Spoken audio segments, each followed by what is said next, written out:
Hey, listeners, have you ever wondered what you're missing on the Patreon? Let us ask you these questions. Do you like the Pre-Fixe? There's an extended version of it every week on the Patreon called the a la carte. Do you miss your favorite dead celebrities? We have a medium who comes on to talk to them on the Patreon. Are you an astrology buff? We have an astrologer who comes to the Patreon to read the celebrity stars. Do you want to hear what we edit out of the podcast? Then you can listen to our cutting room floor episodes on the Patreon. Do you ever wish we could fix you? Then listen to our all-tier advice episodes right now on the Patreon. And if you ever want to kiki with other listeners of this pod, come to one of our hilarious live Zoom spectaculars. Still not convinced? No problem. Head on over to patreon.com/fixingfamouspeople to listen to an example episode of each of these. Absolutely free. See you on Patreon. Where's Shelley? This is Fixing Famous People, the podcast where two reality television producers pitch solutions to save celebrities in dire straits. But first, let's get to the Pre-Fixe, your weekly pop culture roundup. Obviously, we have to talk about the Tony Awards, which it's been 3 days and I've woken up every day thinking about them. I had such a lovely time watching them. If someone says something gay to you today, DM it to me because I doubt they will. But I can't stop thinking about the Tony Awards. But can I talk to you about this one thing we started talking about before? Yes. I do this thing where when I hear a song for the first time or for the first time in 20 years, I then just hit the repeat one option. And listen to it every single time. And that is it. I heard of Tate McRae before. I've heard you call her, what do you call her? Taint McRae, yeah. Again, if she was standing here, I would not know that it was her. Like, I have nothing against this woman, but again, it's too easy to call her Taint McRae. So then Mark, my best friend, will send like these monthly or every other monthly, would that be bi-monthly mixes? And Sports Car was on it. And I know it's been out for a while. Turns out it was released in January, but I'm just hearing this song for the first time, and paying attention to it. And I went to the gym the past 3 days and I went to the gym. It was the only song I listened to back to back for the entirety of my time there. Yeah. With the exception of a few minutes when I did listen to Jess Rothschild's Cult of Body and Soul. And I was sweating so much on the treadmill, I had a hard time concentrating. So I put Sports Car back on and then listened to her podcast after that. My friend Jacqueline and I from college used to say, play it till you hate it. And we would play the same song over and over and over again. And we would just sing it and dance. And when we'd be getting ready to go out, we'd be like, play it till you hate it. Play it again. Play it again. And we would just be so dumb on purpose to do it. And so I know what you mean. I just and all I kept thinking walking home from the gym was, is my Spotify Wrapped going to have Taint McRae at the top Taint of it McRae now? is number one, baby. It's going to be you're in the 0.001% of people that listen to her. I can't.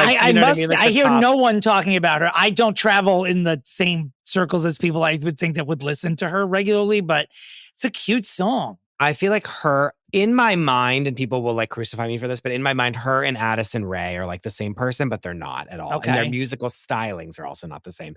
And I didn't want to like Addison Rae, but some of these songs she's putting out, I'm really enjoying.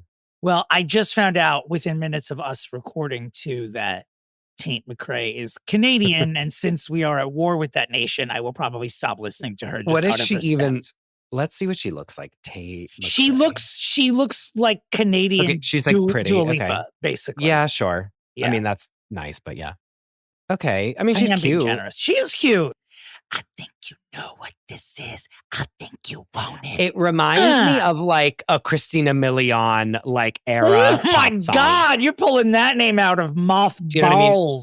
Not that she has a song like this, but this could have been the song that played on an album, on a burned CD that I had in the car right after. Dip it low, pick it up slow, roll it all around, check it out, let your back roll. You know what I mean? Or let's dance. What was the other one that she had that was so good?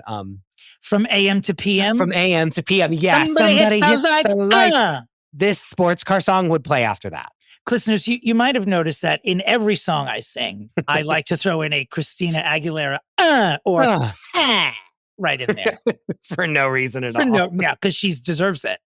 Wait, speaking of those really quickly, my friend Jenna and I from high school, we used to sing Macy Gray's I try to say goodbye and I choke, but we would try to throw in a random noise at the end of a line to get people to laugh. So we'd be like, I try to walk away, but I stumble. Oh, and like we would make each other laugh so hard. I would like almost drive my car off the road. Like we would be like, again, driving home from high school and being, yeah. Simpler times.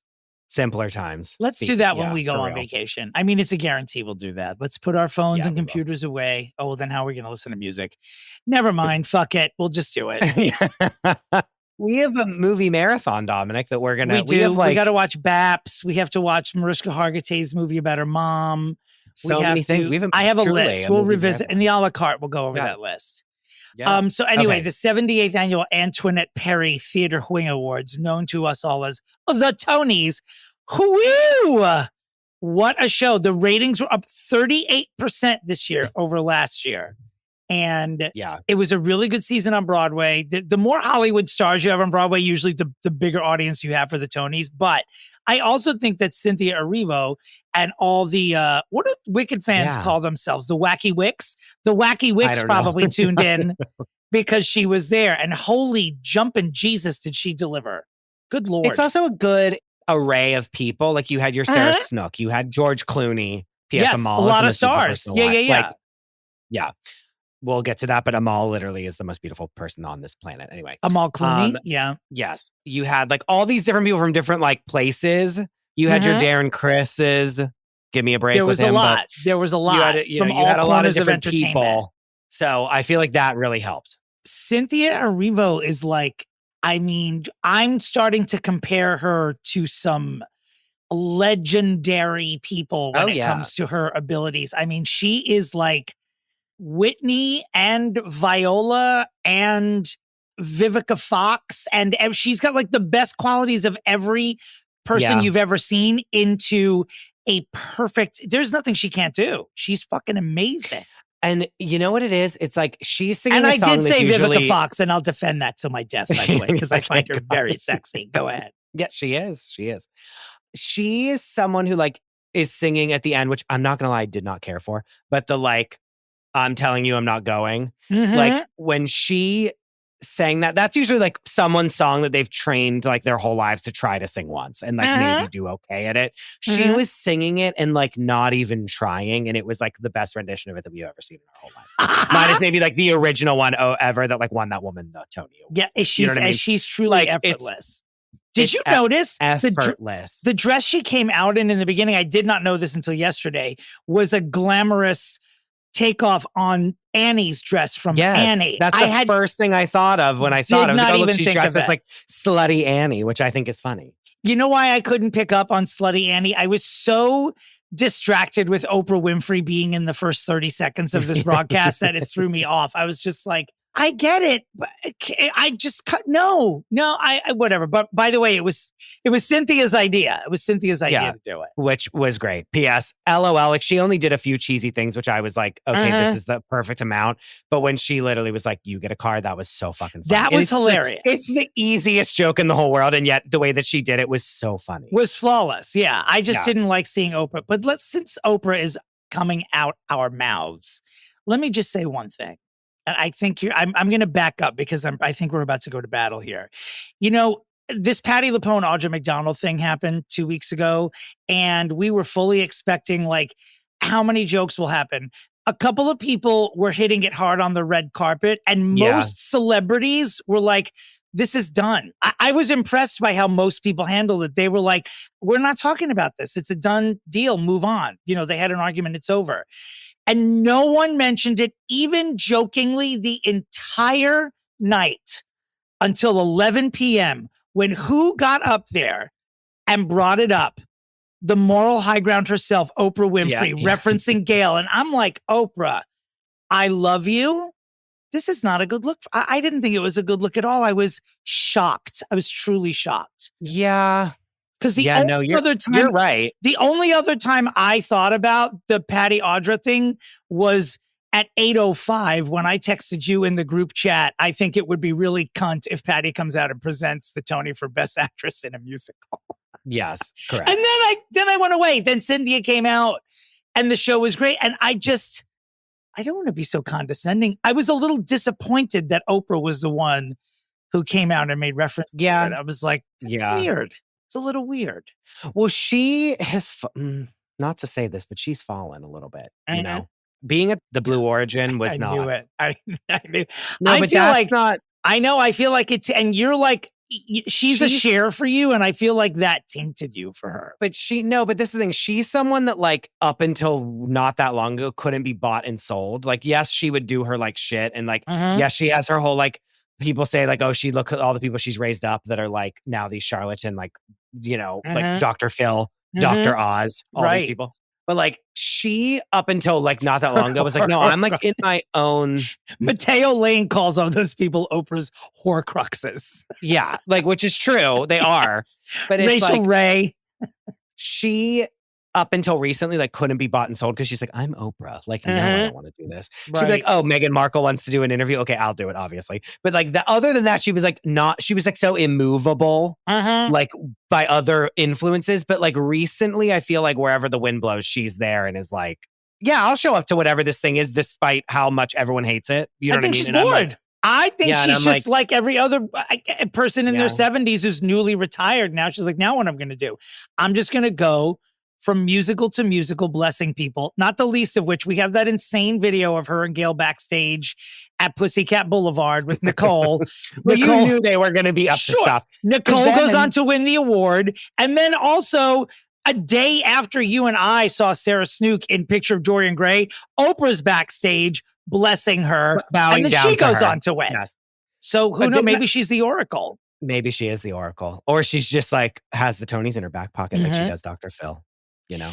P.S. Christopher and I did see Sarah Snook in the Picture of Dorian Gray, and every hyperbolic thing you have read about it is true. You should just see it while you can. It was incredible. Like it was like nothing I've ever seen before, and in a way that was just so funny and so original and so fresh. Like there's a part where she's on stage in front of you, but then is looking into a cell phone and is putting filters on her face in the cell phone that is then broadcast on a humongous screen behind her. And it's like, I would never have ever thought to do this ever in my life. And it was genius. It's everything about this. Kip Williams is the director, and he's the one who is also at the end of the year mounting on the West End a one-woman production of Cynthia Erivo in Dracula, where she'll also be playing all the characters. But you hear, oh, Sarah Snook is playing all 26 characters. That's like the exact line that would make someone like my dad go, oh boy, I'm not going into the city for this. That's usually exactly me. what he would say. No, but usually also me. Like, I'd be like, like, I don't want to. I hear that. Yeah. I'm like intrigued.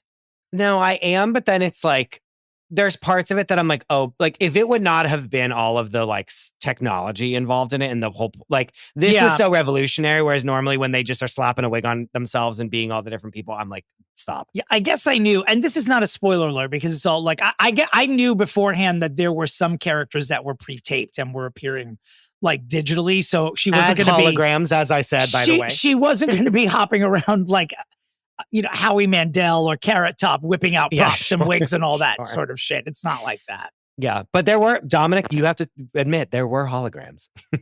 There were. At one point, I thought they were just screens. They're not holograms. They're screens, but that's what I mean is like holograms. It's like her with then talking to someone that's a screen, but they're the same size as her, so it looks like a person.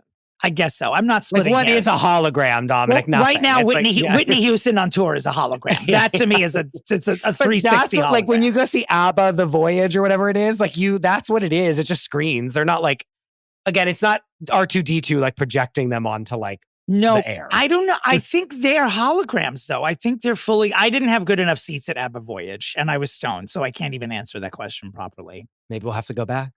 Well, have you seen it? I've never seen it. And you know I love ABBA. It's really good.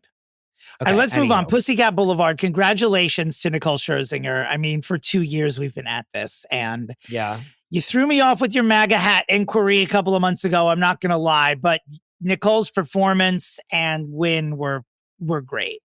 Her speech was a little too actressy. That speech, it was a lot. Yeah, you know. Yeah, I'm not She going to tell finally you belongs where. somewhere. Like, I'm like, give me 17 million breaks.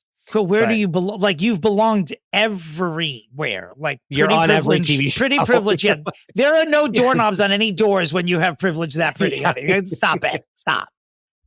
But she is did a bang up incredibly job. beautiful. Oh, Yeah. like beyond. And the performance of the song I never had seen, and like with her in it, and I love that song, and she knocked it out of the park. Like I was like, oh, I didn't know that she could sing this well. Yeah. Let's talk about Cole.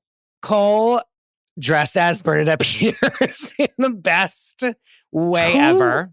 Who would have even thought of this? Like his mind works so differently than everyone else's. It's so great. Whenever they're on the red carpet and people are talking about Patti LuPone, they go, I think it should be left up to the states. Did you see this? Absolutely brilliant. Did you see backstage when they were backstage live when they found out that Nicole Scherzinger won for Pussycat Boulevard? And he said, and they go, 4 more years. 4 more years. Incredible. And just then they go, fantastic. I don't even know what that means. It was just the way they ran on the stage when the name was announced. He just bolted up there. It was everything about what he did was so intentional and hilarious. It was great. It's also something like I've been watching Cole in random shows, like in Joe's Pub or like La Mama, like for the entirety of me living here. The Duplex. So for the this Jeffrey and Cole person, show used to be at the Duplex for a long time. Like, so like for this person that was just like this somewhat cabaret act person that like you would see at all these little places to now be winning a Tony for something that they wrote themselves for themselves. Like that whole story is so great. It inspired me so much. And even, was it the director ? That won for Oh Mary? Yes, Sam Pinkleton. Choreographer, something like that. He's was like, director. you wrote something for yourself that you wanted to see, not for like this specific audience that you're trying to sell to. And like, look at how many people are obsessed with it. And I was like, wow, like I was like, let me take that in. Like, let me take that with me as I leave, you know? But the dresses Bernadette Peters was genius. Yeah, it was and she responded. She released a statement yesterday that said her chest hair was combed a different way when she wore the dress. So shout out to BP. I mean, yeah, it was just of all the people to call up in all the gowns, like why her, why that one? It was but it makes sense. And when fantastic. You saw it, you were like Bernadette Peters ? Like I knew that was the reference, even though I had never seen that dress before or anything. Do you know what I mean? Like I didn't know the reference, but I was like, oh, that's a Bernadette Peters wig, is it not? Like, and it's just, yeah. I was really hoping to see Cole win Best Play as well, which went to Purpose, which I didn't realize that Purpose won the Pulitzer Prize. And I was laughing to myself that if Cole Escola pulls off an upset and wins Best Play over something that won the Pulitzer this year, that would be fantastic. And their speech was also great. I know I heed him a couple of times, but their speech was great. And he called out Jeffrey Self, his best friend, who he was with, who they were with at the Tonys, and talked about how important friends were to his life and their whole process. And it was the best part of the speech for me, calling out the friends at the end, because I think anyone that is in entertainment, particularly at the level he is, like you do get there with the help of a small group of people that believe in every stupid thing that you do. And it was great that he got to shout them out, that they got to shout them out from the stage. I'll correct it every time. And also it's like that when you live in New York, like that is your like crew of people is your friends. Sure. You know what I mean? It's like, there's all these other people. I live in LA, I live all these other places, but it's like in New York, it's like whenever you're like having a show, it's like who shows up I mean, when you're a holiday show, I see the same people showing up every year that I know, you know what I mean? That I know. And it's like, it felt so us. I felt like one of us was winning an award. It did feel when that Cole way. was up there. Yeah. Like, versus an Audra McDonald, Nicole Scherzinger, which someone sent me a compilation of Wendy Williams calling her Nicole Scherzenberger or something. Stop. Like 17 Why? times. Just like her, like not knowing her last name because Wendy doesn't know anyone's name. To her so face or in Hot Topics? So like in Hot Topics, like, so Nicole Scherzenberger was saying, like, she just like Dula Peep and all that. Like, it was so funny. And I didn't realize at the time, but Darren Criss winning for Best Actor and Nicole Scherzinger winning for Best Actress is the first time that an actor and actress of Filipino Descent have won. I don't know about ever in either category, but certainly at the same time. That's never happened before. Yeah. Darren Chris. Who I forgot was Filipino. Dominick. I think he also forgot that he was Filipino. It didn't make me want to see maybe Happy Ending. Many people I know have seen it, loved it. Everyone says it's incredible. Everyone's like, it's so great. Blah, blah. He is someone who I'm like, I don't need to see, much like Adrian Brody. I need him to go away forever. Like after this speech that he gave, I'm like, I'm so good. Did you see the video of him and his wife singing some song? Oh, What's Up by Four Non Blondes. How dare you, by the way. I didn't see this. Where? At the after party where he's wearing like basically the shirt from Seinfeld and is playing the guitar and she's singing. Oh. It's an Oh Brother to the nth degree is what it is.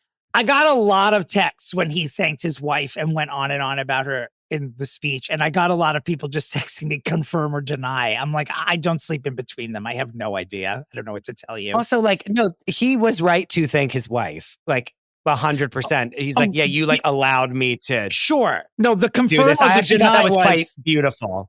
No, I know. Him thanking her, the confirm or deny is like, is he gay? Yeah. People were surprised because it's not something he would talk about.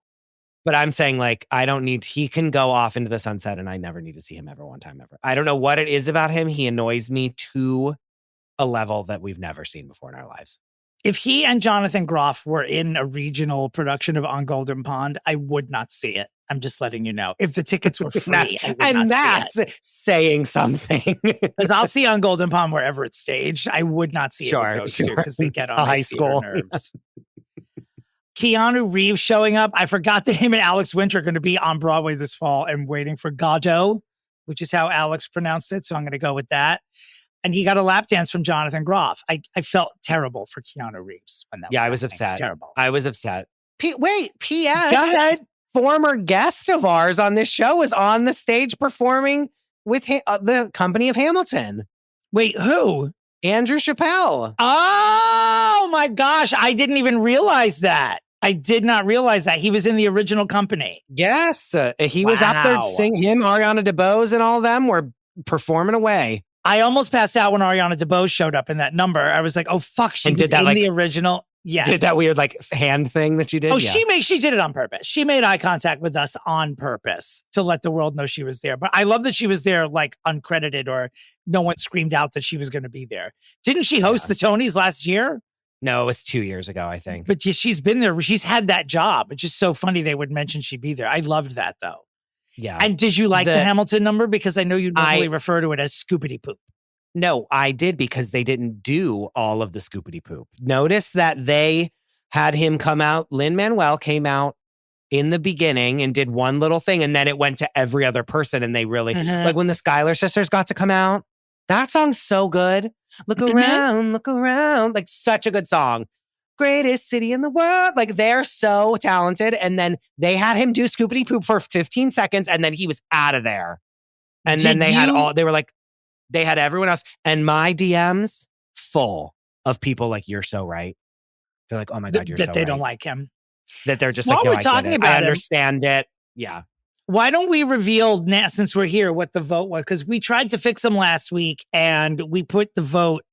We couldn't really think of any good way to fix him. So we put the vote out to the listenership. I do not know the results, nor do I remember what either of our fixes were. So why don't you do the big reveal?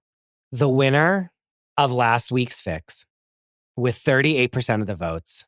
38? Oh, because there was a three-way. Got it. I forgot we had three options. There were actually four options. Maria had two separate pitches. This seems unfair. So if she got 69% of the votes and we got 20, we got barely 22% of the votes.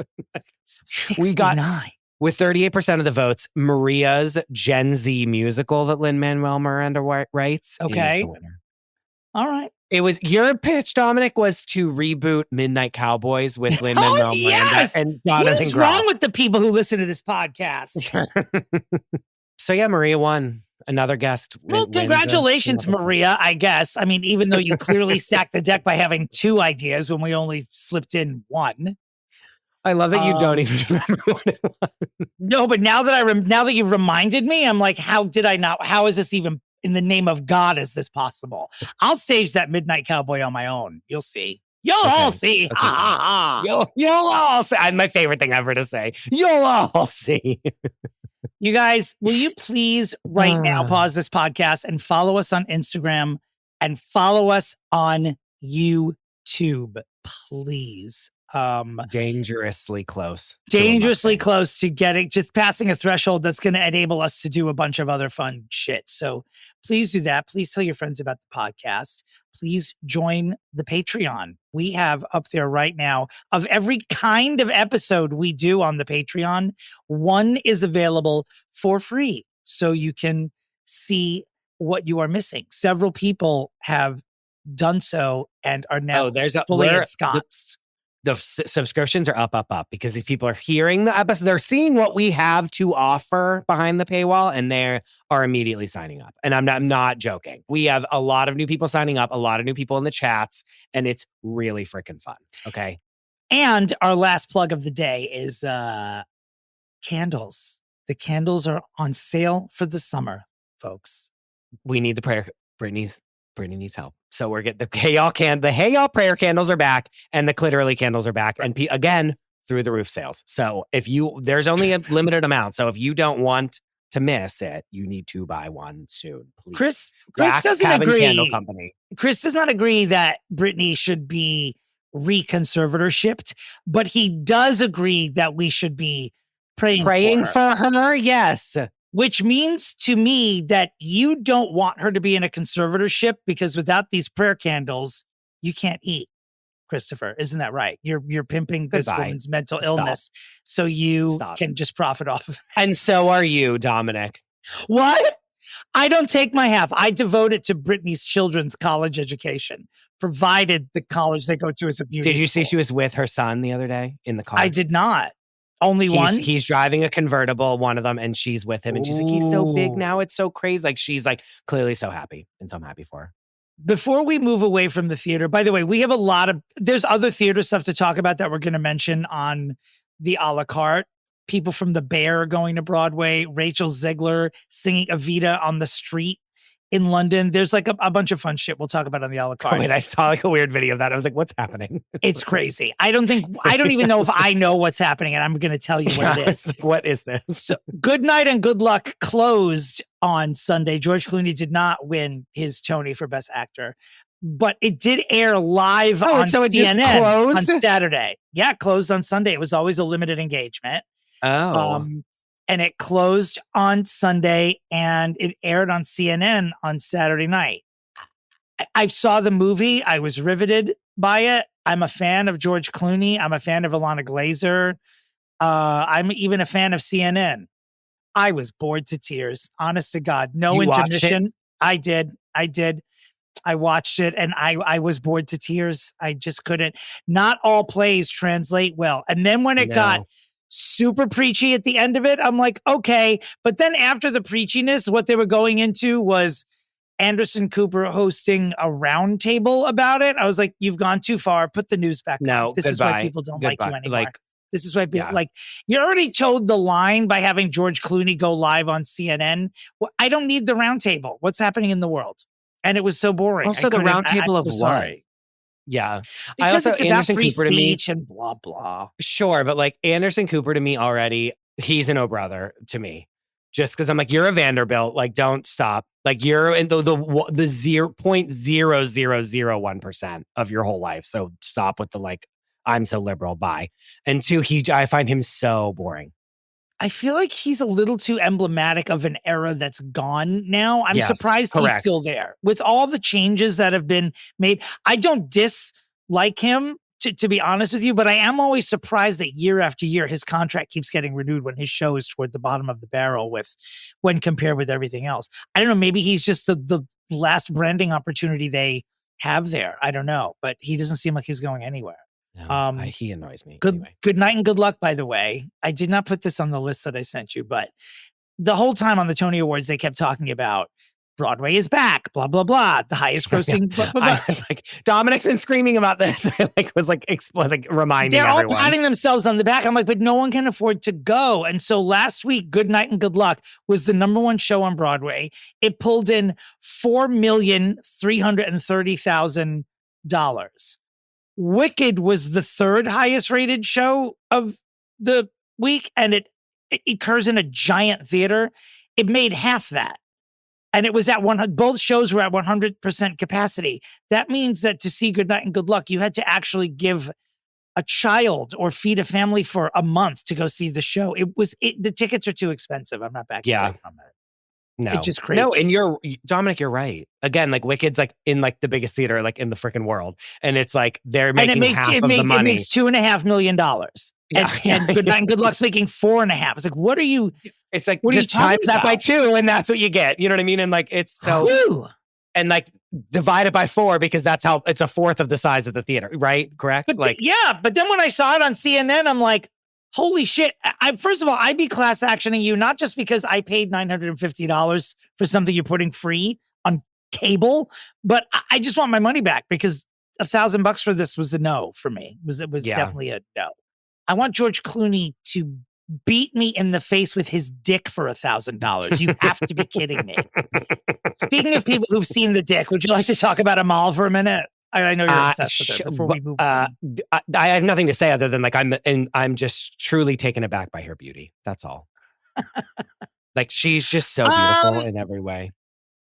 And she like kind of doesn't even care that he's her husband. She's like sitting there and she's like, this one, like, can give me a break with him. You know what I mean? Like I bet she's so funny. I bet she's so cool. Isn't she also like a civil rights like act? Like, isn't she like for like an international rights lawyer or something? Like she like has like a fucking legit ass job, quite literally saving the world when no one else is. And like, like, can you believe I'm married to this fucking bag of bones? Like, I'm so into her. The least of her worries. She'll probably get deported through all this shit. She's got a lot on her plate right now. Kidding me? Like for real. Like she is going to be going up against the government, like in so many ways.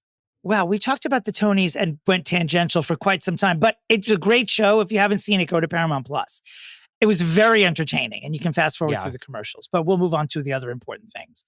Justin Baldoni's $400 million countersuit against Blake Lively has been dropped. But Blake Lively's doing a victory rap. But there's a big but here.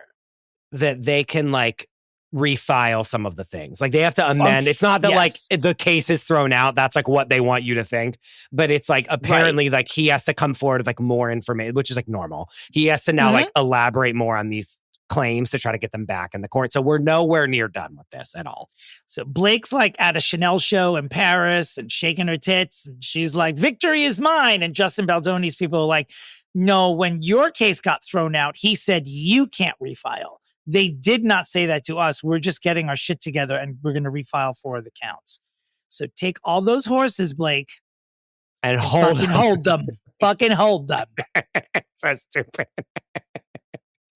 We're nowhere near done with this at all. Like this is the first of like this happening 14 more times. As we said on the group text, if you wasted an international New Year's Eve of ours by dropping all these bombs, you better deliver. You this whole year, I don't want it to stop.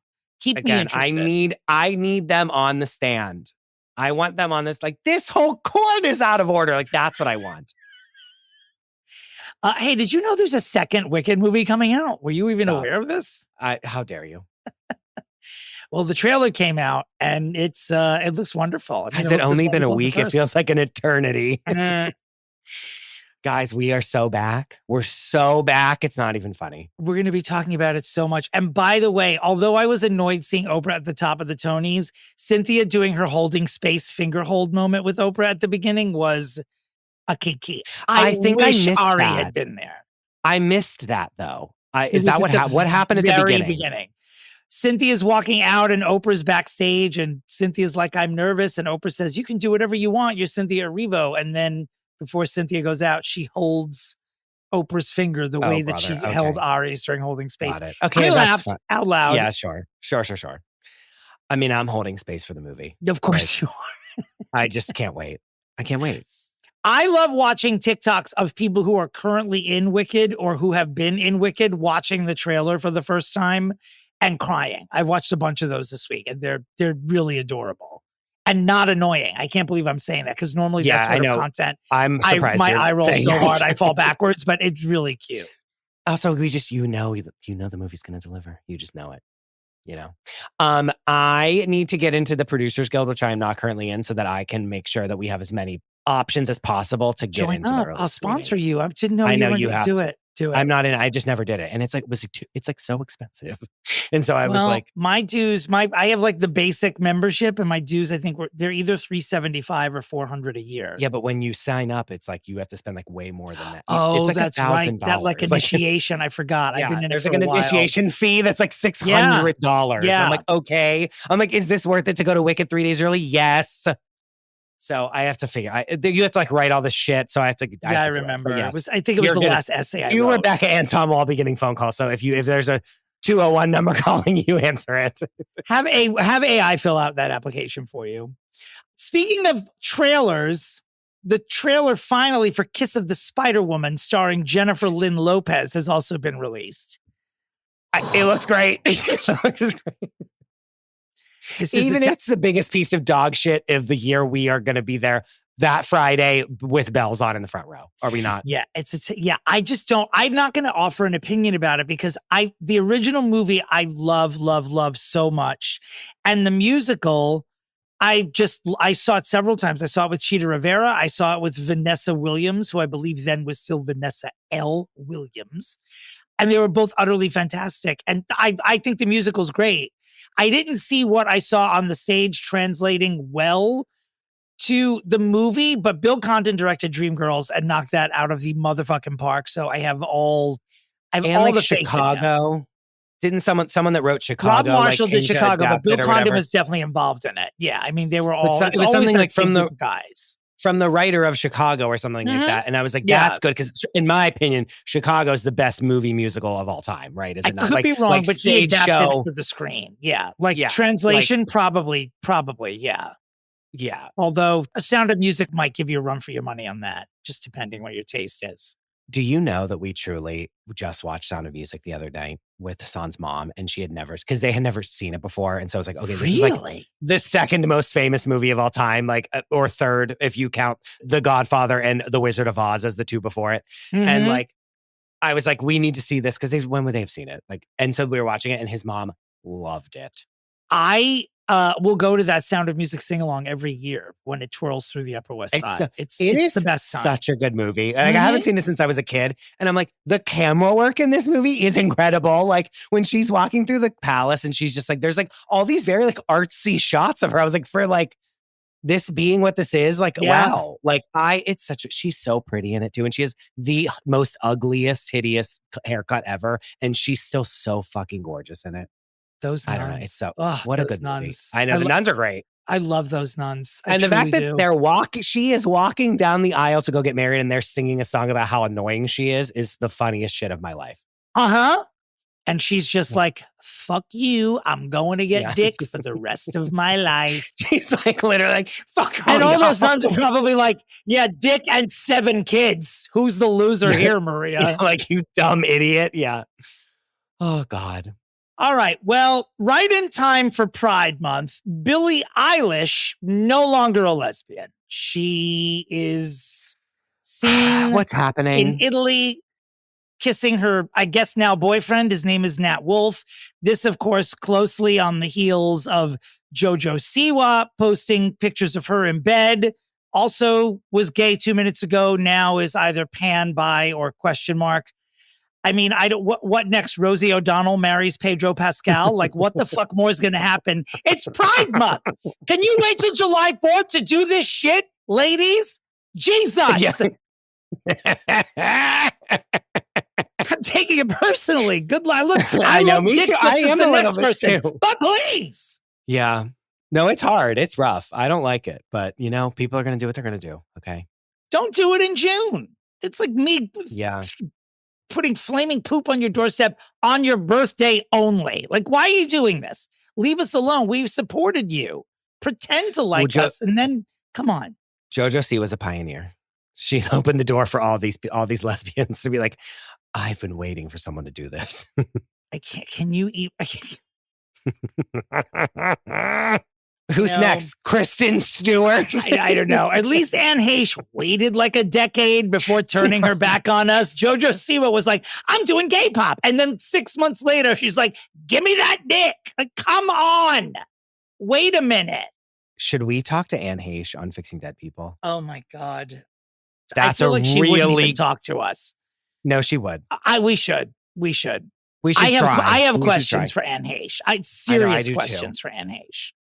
Me too. Speaking of, on the Patreon, if you are in the $20 tier, we just put out this week, Fixing Dead People, Joan Rivers with Dame Erin Bagwell, the Buffalo Medium. And it is probably one of the best things we've ever recorded. It's 90 minutes long, and it's, I would say, the best bonus episode we've ever made, and maybe one of the best episodes we've ever done in our lives. We run the gamut. I did cry twice during this. I'm just going to let you know, right? Like, sincerely cried during it. But that was fun. And we talked. And I've been in a Joan Rivers YouTube wormhole since we recorded it last week. It's been wonderful. Yeah. Anyway, moving along. When we fixed Rachel Zoe a year ago or a few months ago or whenever, did one of us suggest that she become a cast member of Real Housewives of Beverly Hills? I think we all together said, like, she could go on Real Housewives of Beverly Hills, but then we were all like, no, that's not the move. Do you know what I'm saying? Like, it was there in the world, but none of us pitched that. And so, but like, we did talk about it. I'm almost certain. Well, she disagrees, and she is now on season 15 of BH and is clutterly thrilled about it and released a statement to that effect. So am I. She can't wait. I think it's great. Here's what I like about it. She's going to come in. She's already famous and has all these things that like a person that's coming on the Real Housewives is coming on the Real Housewives to have, which is like a clothing line, a line in TJ Maxx, a line of housewares, you know what I mean? Like to make a business for themselves, to like divorce their piece of shit husband and like be on their own. Right. She already has all of that. And she's already like famous. So I feel that she's going to come in and like not need to kiss up to anyone. And that's going to upset the balance. Sure. Of like Kyle trying to be the like puppet master of everyone. And that's really going to be great to see. I love that. Yeah, I love that. Good for her. Like if her and Dorit, like if Dorit goes up, Dorit's going to suck up to her so bad. And if that happens and she like plays into it, and then you see Kyle all alone, Kyle's done for. Like done for. She should be on pause for a year anyway. She appeared exhausted at the reunion to me. Like she needs to just take a break. Not permanently. I mean, I think she's the heart of the show, but just give it a rest. Maybe her and Rinna can come back together. Oh, brother. Okay. Who knows? No, but I think Rachel Zoe is actually like a great, although we did not pitch that for her, like it is now that it's happening. I'm like, oh no, this is good. It's great. Because she's going to come in there and like light it up. So are you caught up on And Just Like That? I know there are only 2 episodes, but we have not talked about it here yet. Caught up last night. I'm not outraged by the show anymore, which is like what I've come to love about it, that I'm like furious that how dare they make this a storyline and be like so ridiculous. And like, so now it's just like kind of normal and very much more like normal Sex in the City where like nothing really happens. And like, I don't like it. Like I liked Seema with her little like, there's the 5 different guys in New York. Like that was fun to me because it was like a comment on dating in New York that I feel like they desperately need to be commenting on life in New York more. But like the rest of it, I don't know. I'm enjoying it, but I'm not running to it anymore. It's sort of like what happened with the Will and Grace reboot to me at this point, where it's like, I'm glad to know it's there. And when I'm hungover, I'll check in and watch a few of them at the same time, but I'm not watching it every Thursday. This last week, like I liked it. I loved Rosie being on it. I thought she was great. She was so good in it. Yeah, and I love the energy of it. It feels like farcical. It feels much less serious than the previes seasons of the show, which I like. I know, but you are right. But I want to be like screaming at the television because again, they've taught me that that's what the show is, and now I feel like we're seeing a show that's not that. Well, the funny thing is that SJP gave an interview this week, and I can't. I'm shocked to hear this, but The quote in Entertainment Weekly is, Sarah Jessica Parker was shocked to learn that audiences disliked Che Diaz. What are you even talking about? She said. Well, she doesn't She know. was thoroughly shocked and miffed by the whole thing. I guess she never watched the show after. No, she doesn't. She goes, listen, she plays Carrie and then she goes to her house and smokes cigarettes in her house and then walks down the street. That's what she does. You know? Like, that's the other thing. Like, some celebrities, like, they can't be bothered. They're like, what the fuck do I care what people think of the show? I just show up and do my job. I didn't like Che because I just didn't like Che in the way that there are just certain television characters that I don't like. I didn't need her to be like burned at the stake or launched into space. No, people were Gail like and Katie. freaking. Yeah, it was a bit much, which of course would have to do with her being a person of color and queer, and we don't have to have that argument. But like, why this hated character was elevated above all other hated characters. They also made a lot of like the story of like Miranda's storyline, like really Che storyline, which is like that's not like the character's fault. You know what I mean? So I think that. Yeah. And the issue was they tried to centralize her. Like when an episode would open with Che doing stand up, it's like, no, this should be Miranda like leaving your stand up show to like go do something else because we're watching Miranda. Yeah. Well, we'll be talking all about it when the season's over in a very special episode, I'm sure. I'm happy that it's still on television, but I'm just not I'm watching to see it. You know, I'm watching. I want Seema banging dudes. Can we get sex in this show? Yeah. And Charlotte's storylines are tragic. One as always. Always. I loved seeing Sherry O'Terry on there, even if it was for 45 seconds. I need her back. Incredible. I need her back. Incredible. Let's just talk about two more quick things before we have to go. Who are we fixing? Oh, we're fixing Paula Abdul this week. That's right. One of my favorites. Before we fix Paula, someone we try not to talk about, but I only talk about on this podcast when he amuses me with his stupidity. Kanye West has changed his name for a second time. So he changed it from Kanye to Ye. But apparently he has applied, he's filed some new business documents in California, and his CFO filed them under the name Ye. Why? Goodbye. So Kanye West changed his name to Ye, and now Ye is changing his name to Ye. Just throw a Lil in the front and then we're good. Lil Ye. That's fun. Yeah, I wondered that could actually rehab his whole image if he went giving Diddy. Ye. It's giving P. Diddy, Puff Daddy, Diddy Dirty Money. Oh, this is a great crowd to be in. He should keep changing his name. Yeah, I'm like, that's what it's hearkening me back to, which is like obviously not what you want anyone to think of when you think of you changing your name. Ye. Who's going to introduce him like that? No one. Before we leave you today for some vital messages and then Paula Abdul, Christopher, I want the listeners, but particularly Christopher, to understand that Tom Cruise has earned a Guinness World Record for a stunt that he pulled in Mission Impossible, The Final Reckoning, Part 2. He set the record for I don't even think I could say this. It sounds so ridiculous. Tom Cruise is now in the Guinness Book of World Records for most burning parachute jumps by an individual. Goodbye. Most dodged question,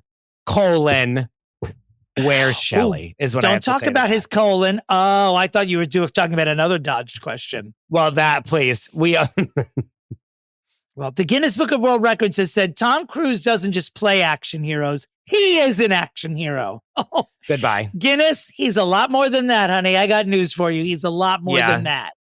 Like a murderer. He's also a murderer. Where's Shelley? Or an accessory to murder. Where's Shelley is all I have to say. Yep. I don't know where Shelley is. I do know where these vital messages are that we're about to listen to. So why don't we listen to them and get ready for an insightful discussion about the one and only Paula Abdul. You set the gold standard for your business. Your website should do the same. Wix puts you at the helm so you can enjoy the creative freedom of designing your site just the way you want. Want someone to bounce your ideas off? Talk with AI to create a beautiful site together. Whatever your business, manage it from one place and tie it all together with a personalized domain name. Gear up for success with a brand that says you best. You can do it yourself on Wix. Dominick, Oh, Christopher. we've got a live one, a big one and a live one today. You all may know her from her time on a little known show called The Real Housewives of Nueva Jersey. Heard of it? Maybe you've heard of it. Her name is Margaret Josephs, and she's here with us. Oh, I'm so happy to be here with you too, Christopher and Dominick. Thank you for having me. Margaret, is Margaret the first Real Housewife that we've had on our broadcast? Oh my God. Sure is. I am so honored. I am popping the cherry of fixing We have leveled up. We have truly leveled up. And not just any housewife. This is the housewife. This is the housewife that's become a friend, quite honestly.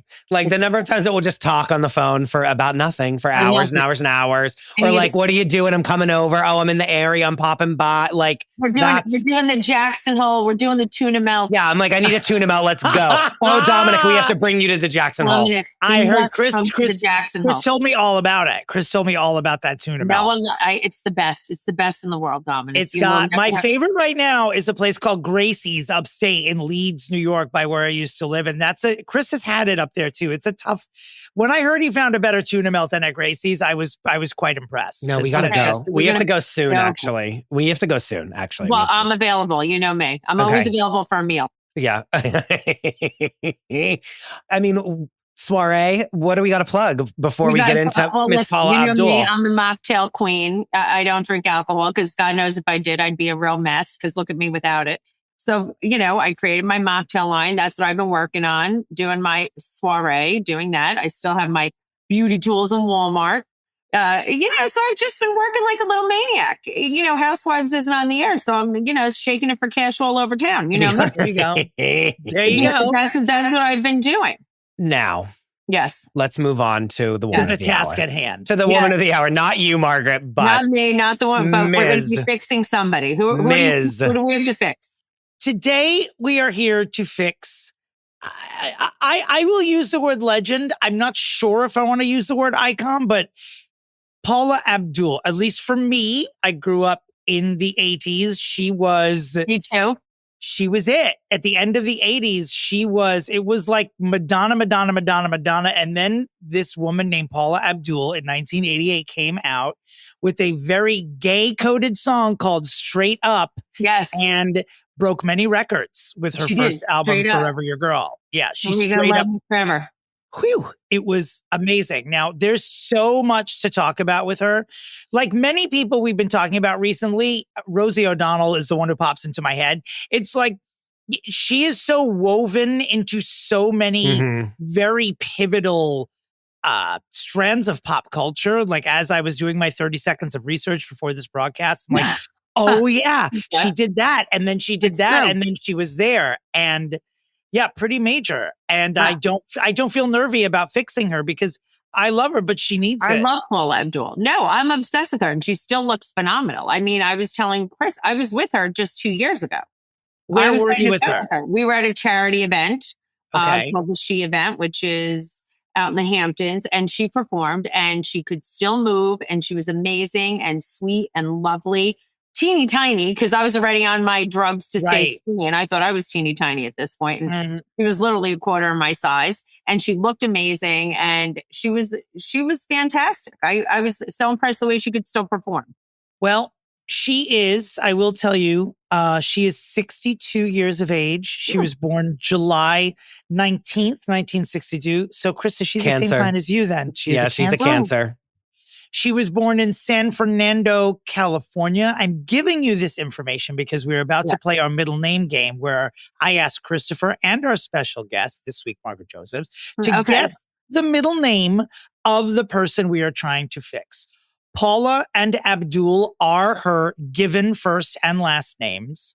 Again, she was born in 1962 in San Fernando, California. What is Paula Abdul's middle name?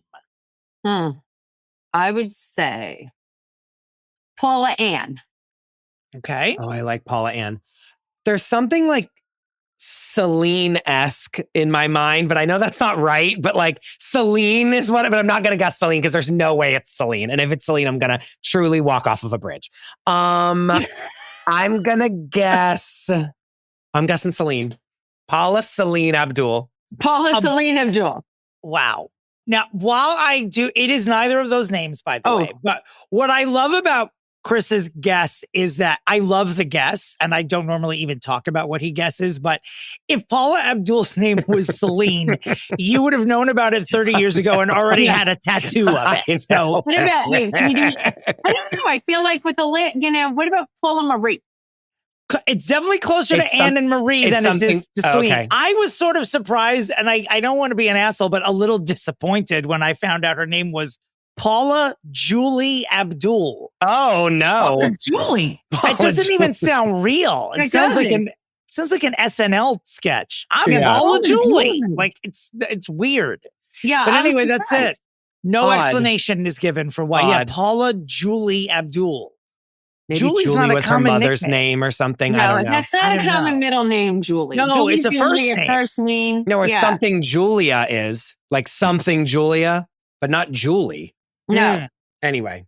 Well, we've already started with controversy. All right, we're going to change that. It has to be something. We might have to change Paula Celine. We're going to have to. Paula Celine is fun, guys. Paula Celine coming in for the win.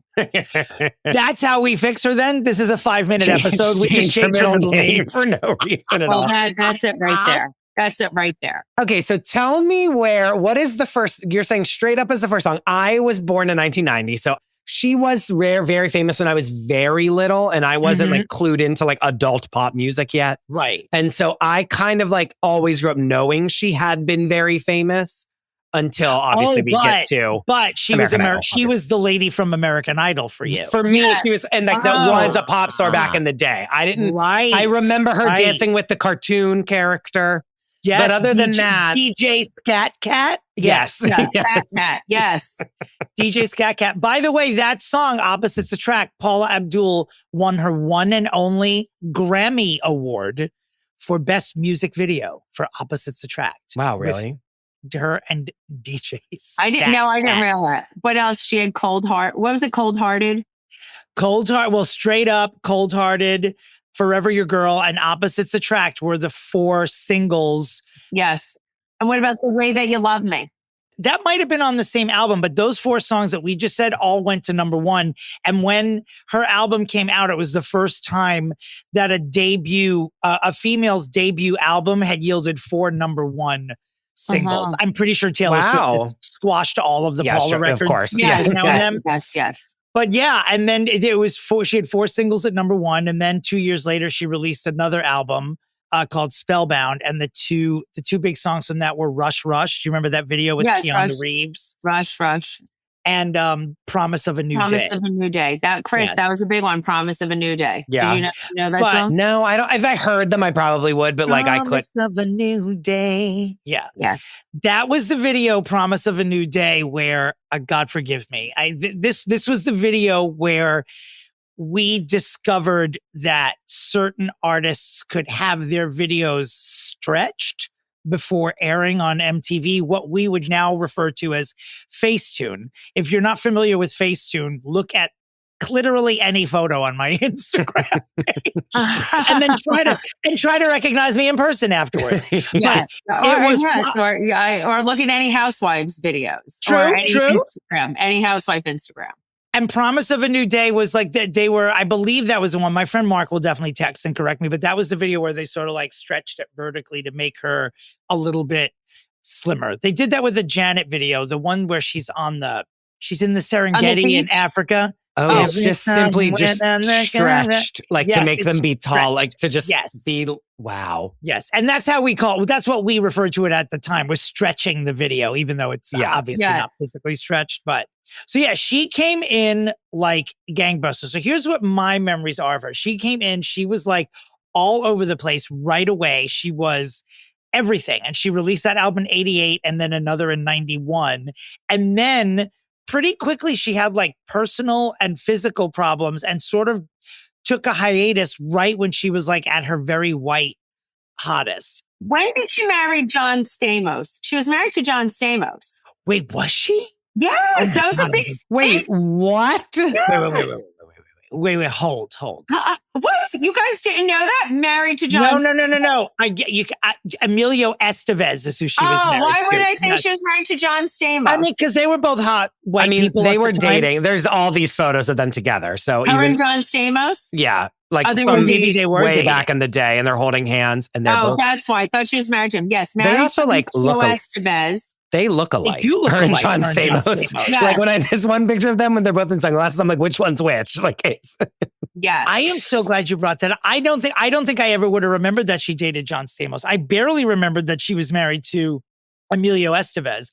I remember her being very heartbroken at the time. She said that the reason they got divorced was because she wanted children, and Emilio already had 2 kids from a previous relationship and did not. So she divorced him and then married someone else, a non-celebrity named Brad Beckerman, but they only stayed together for 2 years as well. Yeah, she didn't do well in the relationship department. No, she seems to be one of the first ones where it's like in the 90s where it was like fame, like the industry and fame like chewed her up and spit her out. And she was also very much like, I don't want to say a product. I don't want to be rude, but her voice, she was not known for. She wasn't a vocalist. Patti LuPone, this is not. Okay, yeah, this sure. is Paula Abdul. So, Yes, you're saying it was auto-tuned. Is that what you're trying to say? Yes, and people would give her a lot of shit because she didn't start out as a singer. She started out as a choreographer. As a dancer. Yes, and she was discovered by the Jackson family and was doing, she did choreography for a song when the Jacksons, remember they got to get back together again in the mid-'80s, and they released a song called Torture, and she choreographed that. And that, I believe, is how she met Janet, and then choreographed all of Janet's major, like the Control songs, like Control and Nasty and all those songs. And she choreographed that and was obviously gorgeous and talented. Yeah, again, not an opera singer, but then was given a record deal. And I don't know that she's a songwriter, but her choreography was what made those videos stand out. Like that's what made Straight Up. Straight Up was a great fucking song, but also great dance song. She could, as the kids say, dance the house down boots. Goodbye. Goodbye. Very. Okay, Larry the Cable Guy. Larry the Cable Guy. Oh, God. But, I mean, what else really? Because then, like, she just kind of disappears from music, right? Before American Idol. A little bit, like in the back half of the 90s. Because she probably gets married, and then I bet you Emilio Estevez is like, don't tour anymore, just be my wife. And she's like, okay. And then she like throws her dreams in the garbage, I'm sure.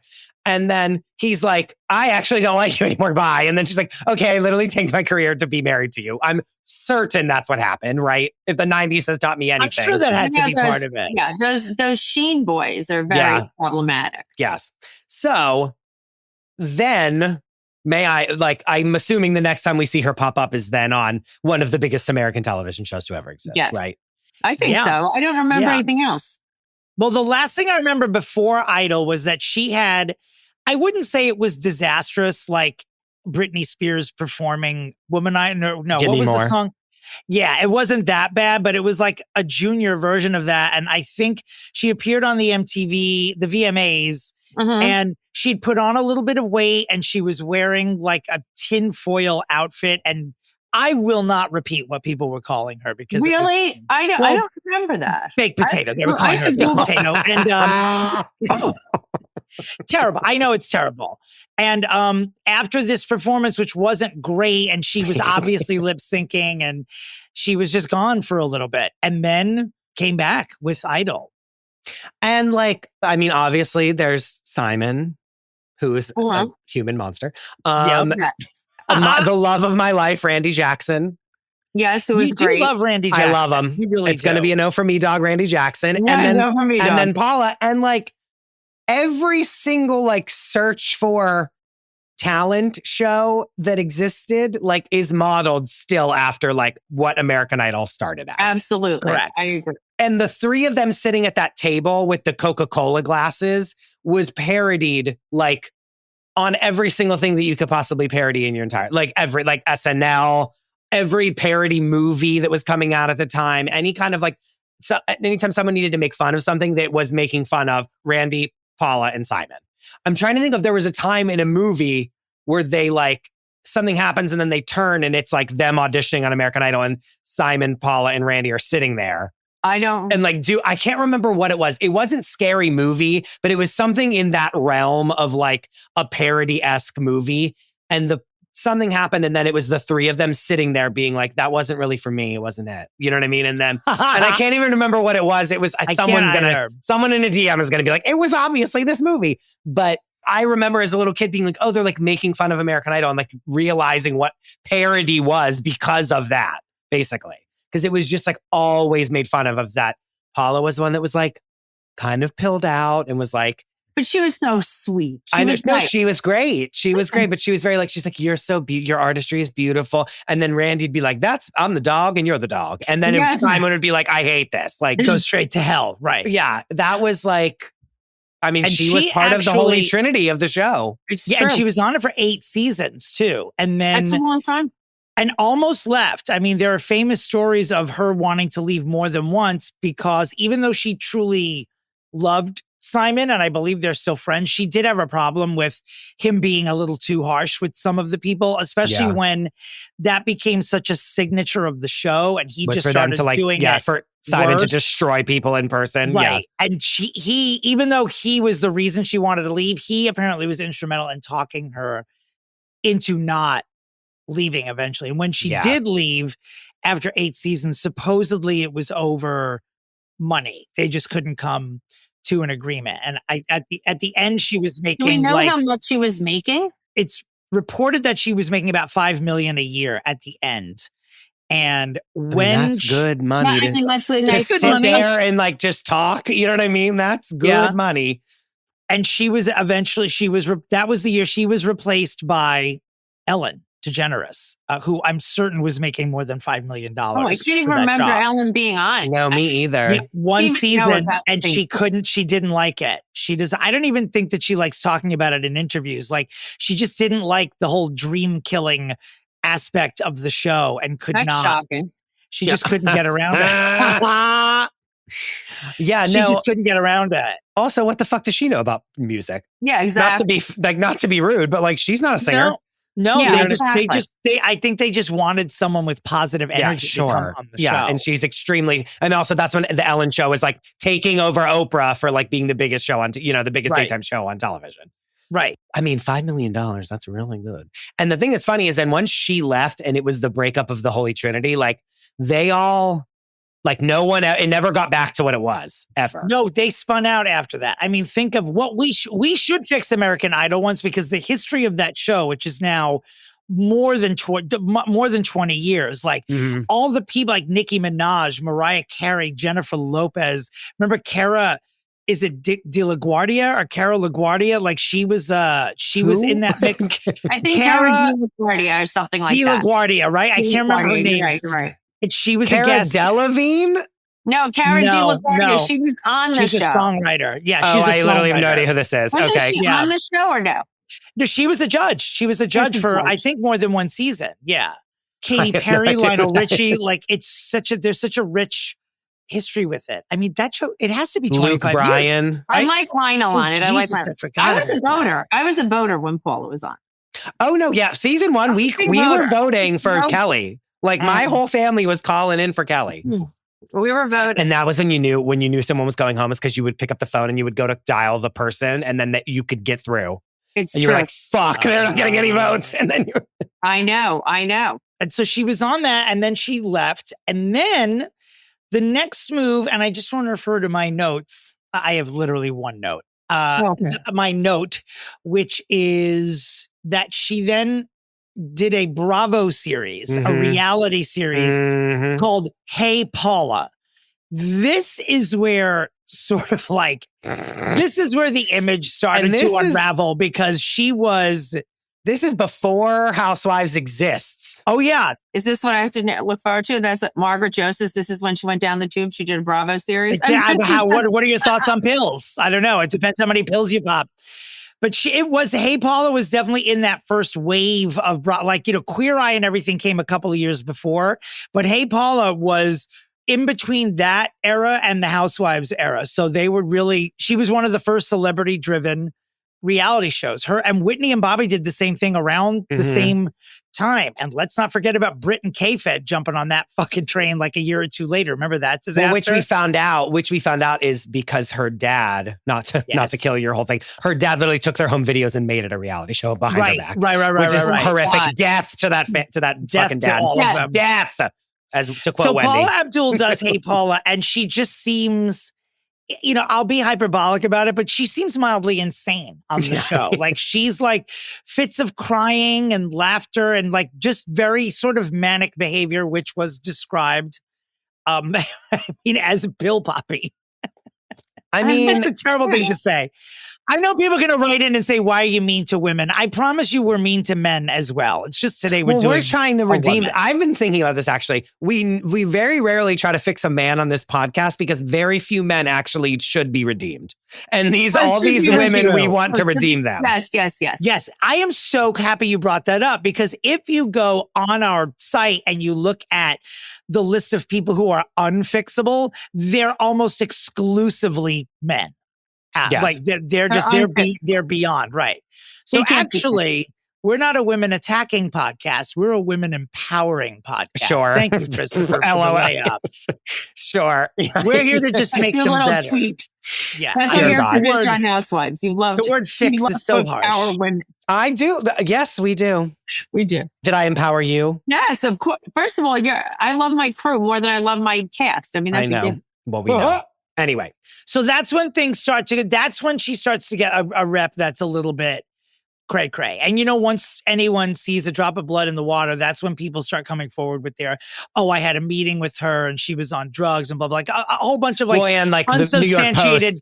The New York Post is sniffing around to like any person alive to like and be Perez too. I saw her once and she looked unwell, and then they're like, "That's a story. Write it up." You know what I mean? Like, like I breathed in this person's direction, and they were upset with me, and so I.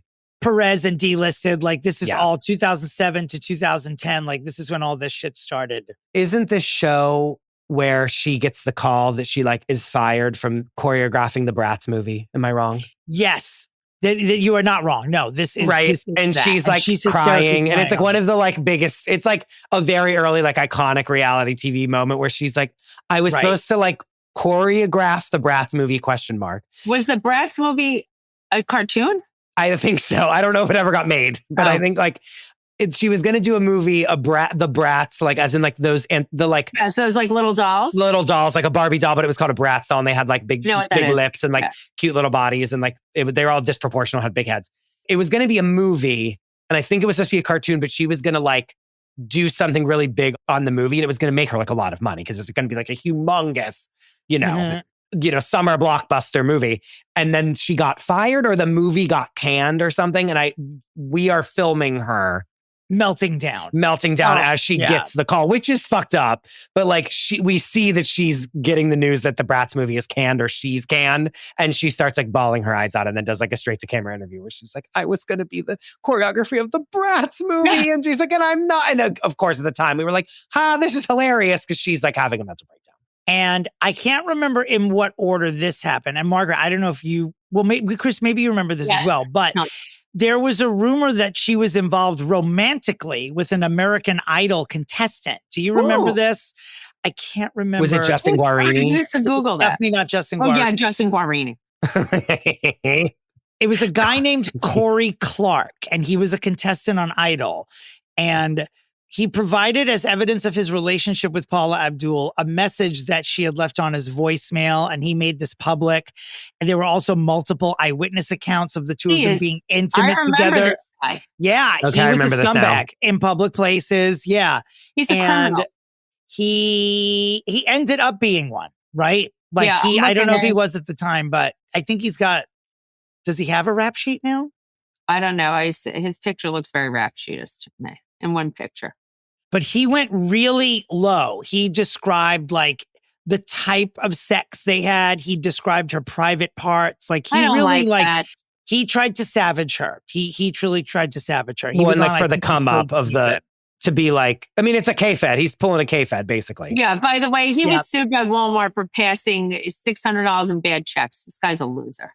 God, here we go. Here comes the ultimate mole pulling out all the skeletons You're right the ultimate mole. That's right. You're seeing it. You're all seeing it in the flesh right And now. that's Within right. a minute, she's like, "Here's his crimes at Walmart, at Western Union, bouncing checks." And then he was sued by a Topeka, Kansas grocery store where he passed bad $50 checks. I mean, this guy's really a loser.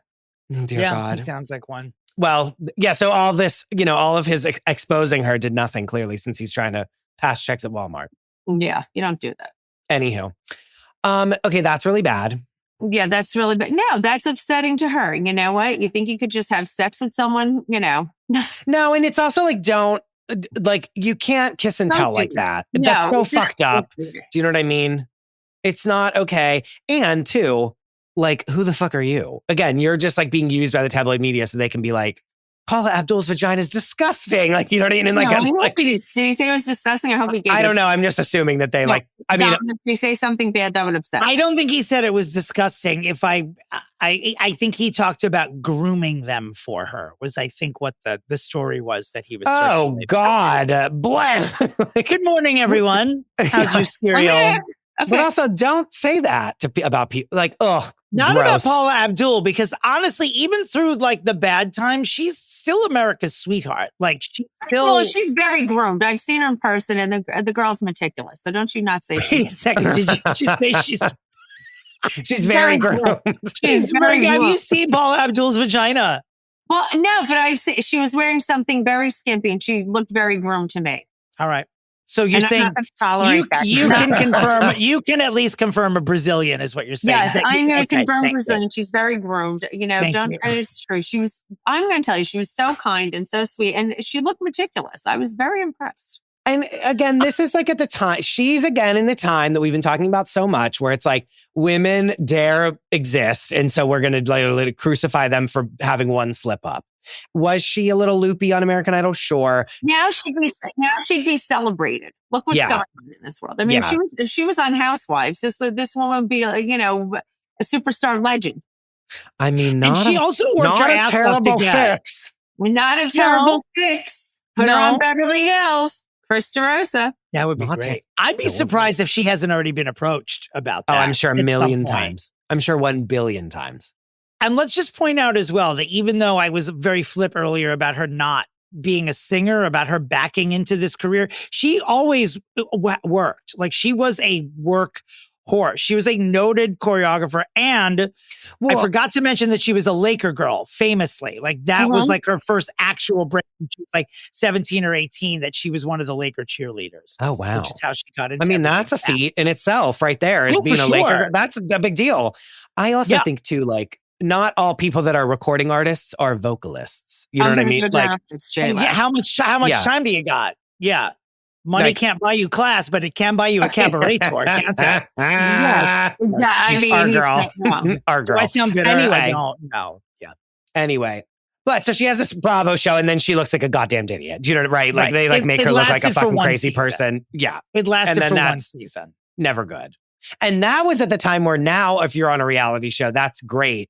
Even if you're an A-list celebrity, aka Alec Baldwin, you're everyone's tuning in. Whereas then it was this A-list celebrity has given up and is doing reality television. What a loser. You know what I mean? She was getting paid $5 million a year for American Idol, and now she's crying about the Bratz movie on camera, So that kind of really fucked her shit up bad. A little bit. And so she's on this little break from Idol, and then she's doing Hey Paula in the mix here. And, her reputation takes hits. And then she just goes back to what she just became known best for this century. And she returns to competition shows. And I barely remember this, and I don't know how long ago it was on, but she was an EP on a show called Live to Dance, which was basically a American Idol for dancers. And I guess the precursor to, I know J-Lo didn't J-Lo have a dancing had one called World of Dance, but that was only on for I think a couple seasons. This was before not that long ago. I think this was before that. It was called Live to Dance. And she was on the show as an executive producer. And she kept saying it was more of a celebration than a competition. And it only lasted for 7 episodes, and then it was canceled by CBS. So she promptly picked up and went to the American version of the X Factor, judging a talent show seated next to Simon Cowell again. And that was in 2011. And then she only did that for one season and was replaced by whom in season 2, Christopher? Brittany Jean Spears. That is correct. All roads lead back to Brit. And Brittany hated X Factor. She you could tell. hated doing it. She's in her memoir, she says, I did not like doing this. I didn't like crushing people's dreams. I didn't like any of this stuff. Like, I just simply did not like doing this. Like, I did not want to do it. I fulfilled my contract and then I was out of there. But what'd she do? Did she guest judged on, she should do Dancing with the Stars. That's not a bad idea either. I know. That's I'm looking not at her Be a resume. judge on Dancing with the Stars. That's obvious. That Carrie and Anaba won't let her on, I'm telling you. No. She's Yeah, like, she's I probably get out. territorial. She's probably And they've been on there territorial. forever. Like her and then the guy that gets up. It's like, you were amazing. Like, blah, blah, blah. I'm obsessed with him, but he's... But Len Goodman died. I know, but now Derek is basically... Derek Hoff is the main guy. Derek you know what I Hoff's- mean? Like, they kind of don't need a new person. Like, you know... Maybe she could be the one take over for... For Carlton? Yeah. Why not? Why you not? know who she could replace? That fucking loser, Julianne Hough. Can we put her on the list? Ooh, if you want. Yeah, I don't want to she fix needs her. She's not my cup of tea. Me either, but she has good hair, though. We'll give her that. I find her so losery, but anyway. She's gorgeous. She's beautiful. Stunning. Gorgeous, but I find her to be such a loser. Anyway. Well, she continued judging. She was guest judging on other dance shows like So You Think You Can Dance and then So You Think You Can Dance Australia, which I guess is a thing. She guest judged on Drag Race. Like she just did a bunch. She kept popping around, you know, getting that judge money. Oh, and then when sure. she was on So You Think You Can Dance, that's when she's saying that Nigel Lithgow like assaulted her, right? Or like was sexually harassing her. The Nigel Lithgow lawsuit, Nigel also EP'd Idol. So the stuff she was talking about was from when she was on Idol, even though he was also on So You Think You Can Dance. Because he had his fingers in all of those pies. Yeah, because then she basically says that he was... That's what she said. He was harassing her. Well, she is well groomed at least. So there's that. She was alleging that he was sexually harassing her. And remember, he was like, we were friends, so that couldn't be sexual harassment, which means like, right. Yes, 100%. Yes, this all happened and I'm a monster. Anyway. And now she's kind of not doing anything, right? So less than 10 years ago, she toured with New Kids on the Block and Boys to Men on something called the Total Package Tour. So she does still perform once in a while. She did a small solo tour to celebrate the 30th anniversary of Forever Your Girl in 2018. Good Lord. So that album is now 35 years old. That's pretty insane. She performed on a recent season of America's Got Talent. She served as a panelist on The Masked Dancer, which is something I never had the privilege of seeing, the shoot-off of The Masked Singer. Goodbye. I never even knew that was a show. We hate The Masked Singer. We like literally like curse it every episode because we hate it so much. So the fact that it's The Masked Dancer, no thank you. Yeah, no. And excuse me, I know we mentioned this earlier. Apparently she did serve as a guest judge on Dancing with the Stars. She did. At one point. I remember her being there for some reason. Yes.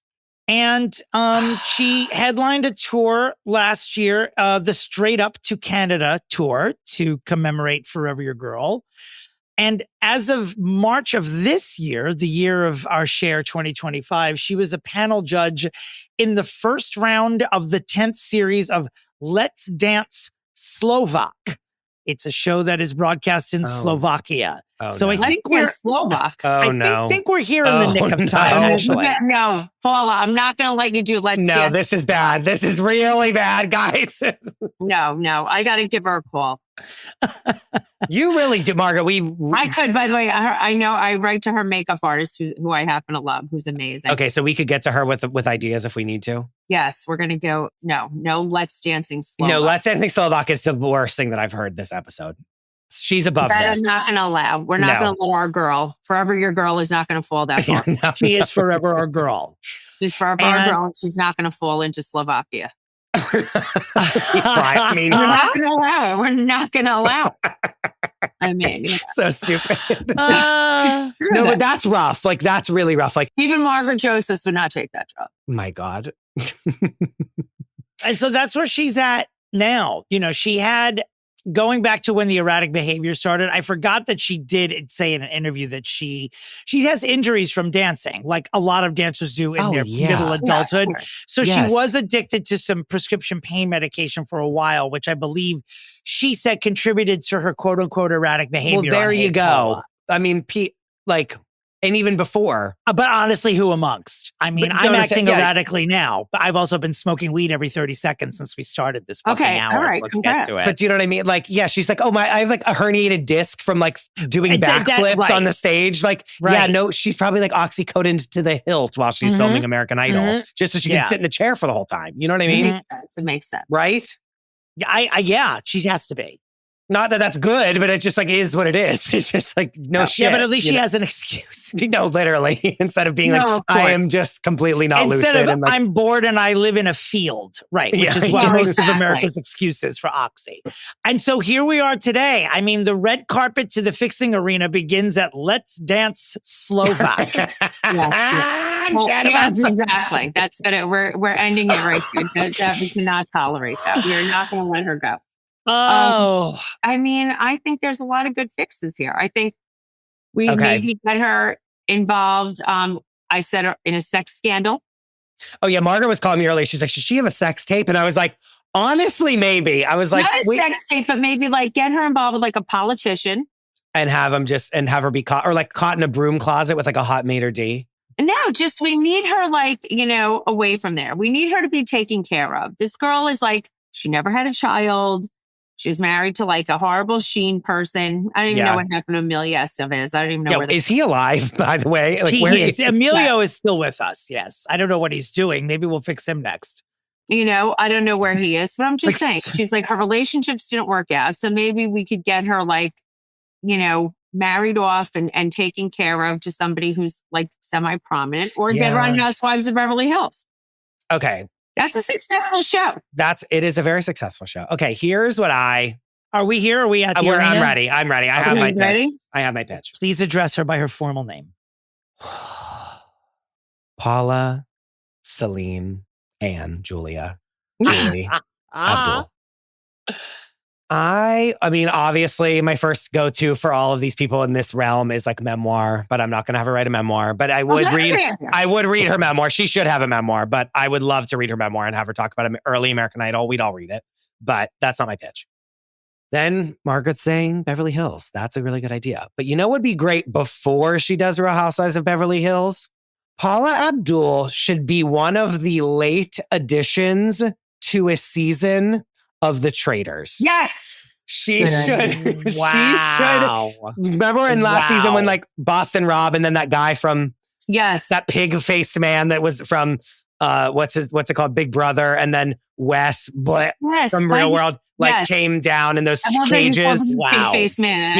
He did look since you said it, I didn't have to. Yeah. It should be in the next one of these. Like Paula Abdul should be one of those people that's like a late newcomer comes in. So like they've already established their shit. And then out of nowhere, Paula Abdul shows up and is on The Traitors. We need her back from behind the judging booth. Yes. And into the fire. Yes. Like I need her and like Crystal Kung Minkoff and like, I'm just like thinking of random people that could be on The Traitors next season. Like again, not confirmed. Like her, Crystal, and like Portia and like so-and-so being like, Paula Abdul, and then them like fangirling over her and her being like, hey girls. And then like us seeing Paula as a human being, not her as a judge or a person that's going through mental hardship what about a show. Paula on Love Hotel? Oh my. Okay, so wait, but I need Traitors to be the intro. Okay. The Traitors opens the door for her, and then what I actually want her to do is be on Traitors, do well enough. Then she's open to the world of reality television programming where she's just Paula and not a judge or former pop star Paula Abdul, because at the end of the day, she's been more famous for being a reality person way longer than she was for being Paula Abdul, the singer. Right. Yes. Right. So I want her on Traitors, which then gives her the gateway. Which is so weird for someone my age to think, because like every job she's had since she was a pop star to someone my age is just like they're all side jobs compared to her singing. Yes, straight it up. is true. Same thing with It's me. so like funny. I know her, when I saw her singing at like a charity event, I was like dying. Everybody was like my age, our age, Dominic, and we were all like dying, freaking out that Paula Abdul was performing. I mean, the year before was Gladys Knight, and I love Gladys Knight, but Gladys Knight was like, barely moving. and no insult to Gladys. I mean, we all get old. Yeah, we all get stiff at some point. To Georgia, but it was like that was it. But that's my pitch. I went Traders, which then she can be on Love Hotel. She can go on Beverly Hills if she wants to. She can go on. I mean, what's another thing? Like the wife swap thing that they just announced. Like she could Love Hotel. She could be on Love Hotel. That'd be so fun with her and some of the girls on Love Hotel. That'd be funny. Yes. Like, there we go. That's my pitch. So your pitch is basically like a tour, like a reality tour. But she's a person and we're like bought into her story, not her being a judge. I like that. I like that idea. Got it. Dominic. I mean, that is a good idea because, Phaedra was already back on her comeback before she got onto Traders. But when she got on Traders, that was when she sort of recaptured the gay audience, if I'm being honest. And like, she just started saying the most memeable, cunty shit. And that was what sort of catapulted her back into the mainstream after she'd been in the dungeon for such a long time. I sort of want to capitalize on her kookiness a little bit. I love your idea. I don't know if mine's better. And I don't know if this show exists already, but I would love for Paula to host and headline a burlesque show, like a So You Think You Can Strip show, or like a strip, you know what I mean? Like a burlesque, like she's not known for burlesque per se, but it sort of combines a lot of her skills. She's super affable. And I think she's got like the right energy to host that show rather than have like a real sex kitten up there who's going to be overstimulating about it. Like I picture put her in the like Ryan a lace Seacrest role. Yeah, like in a lace little bodysuit. Like a show where Dita Von Teese could be like one of the judges, but Paula should host the show and maybe mentor them for dance. I mean, she choreographed all of Janet's videos. Chris DeRosa, maybe we have to make that show. I know, that's a good idea for it. Well, how are we? I wonder if that's one that people pitch a lot and they never end up doing. You know, the like most commonly pitched, like what they say. You know, I wonder if that's one of those, because that to me is like, how has that not been a show yet? Or she does a Broadway show. We get her onto Broadway and she does cabaret. And I'm already doing that. I think it's too grueling for her. I think Broadway, I love the idea. If she could handle it, it would be great. But I think it would be, I don't think she could do 8 shows a week. I think it would be too mentally taxing. Maybe just like a temporary gig, like an Erica Jane, like somebody just to get her back in that. I know, but it's not. What would it be? But guys, we need her on our screens in our living rooms is what we need. I agree. Need her I know. I mean, listen, she was very mesmerizing. She was. I mean, listen, she was a big star. All right, Margaret, these are your choices. You can either go with Christopher's reality tour, beginning upmost with The Traders and other shows where she can show her personality, or my idea, which is that she hosts, for lack of working title, So You Think You Can Strip. So you think you're a whore. No, so you think you can. It's a tough one because I want her on reality, but I think I might go with Dominic and Chris DeRosa is going to produce it. Okay, so you want you like Dominic's show? Well, the only thing is I want it to be a new show and we're involved in behind the scenes for Oh, brother. Okay. You know, I have a personal gain. Only gain. Margaret would take this as she would take this as a business opportunity, not just giving one faggot on a podcast a vote for their idea. She's like, I own 25% of this win that I just gave you. No. I think it's a very good idea because I like the idea of the show and I think it's very pitchable because we go to it with Paula. I think Dominic and Chris go and I'll come because, you know, I have a direct link to her because I'm friends with her, you know, makeup artist. We write to each other all the time. And you're also the celebrity name attached behind. So we need you to do this. So So we go. I will amend my idea for the win to say, So You Think You Can Strip, executive produced by Margaret Josephs. Co-EP'd and showrun by Chris DeRosa and Dominic. Yes, and Dominic. Sure. Margaret Josephs presents So You Think You Can Strip with Paula Abdul. No, I'll get the contestants. You know, I love to be buzzy. How funny is that? Stupid. I like that idea because I think it's a good show. So I think God. Yeah, but Margaret, you should be a judge on this show too. Like, let Paula host it. I could be a judge. It'd be like you, Dita Von Teese, I love and the Frenchies. who is that guy? The French dancer who does the high heels dancing on Giannis Marshall. That's his name. Yeah, if you look at yeah. Oh my! Can you imagine Paula Abdul hosting a show called "So You Think You Can Strip," judged by Margaret Josephs, Giannis Marshall, and Dita Von Teese? I love it. That's fun. So we've said this, and we are, before this broadcast airs, we will have trademarked this. So don't, all you vultures out there. I'm not telling anybody, and we're going to do it. There we go. I'm looking at Giannis Marshall. I'm only finding war veterans. Okay, what does he look like? No, Giannis is, he is not. Maybe I know. a fashion war. No, YANIS Marshall. Look him up on Instagram. I know, YANUS. I think it was a little bit pre-COVID. He broke out online by teaching people how to dance in high heels, and teaching men how to dance in high heels. If you saw a video of him, Margaret, you would be like, I know exactly who this is. He did all these videos. Yes, I love him. Yes. I didn't know his name. Yes, amazing. All right, well, I will take the win and the job opportunity. We will have our people reach out to you, Margaret, about financing. Dominick, I think we're going to do this. Thank you for having us. This was amazing. We're going to go global. Oh, God. Margaret, thank you so much. Thank you so much for having me. This was so much. Margaret, where can people find you?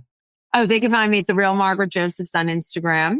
And that's really the best place to find me. All my info is right there. Dominick, where can people find you? The website's domentary.com, or you can find me on Instagram at Dominick Pupa or TikTok at Domentary. And don't forget, Fixing Famous People has a TikTok now, which is Fixing Famous People Pod. Christopher Michael DeRosa, where can the listeners of our podcast find you on the World Wide Web? You can find me at the Chris DeRosa. You can find the show at Fixing Famous People, and you can find the Patreon at patreon.com/Fixing Famous People, and at YouTube at Fixing Famous People. Yes. I wish you all well. And as always, where's Shelley? Goodbye.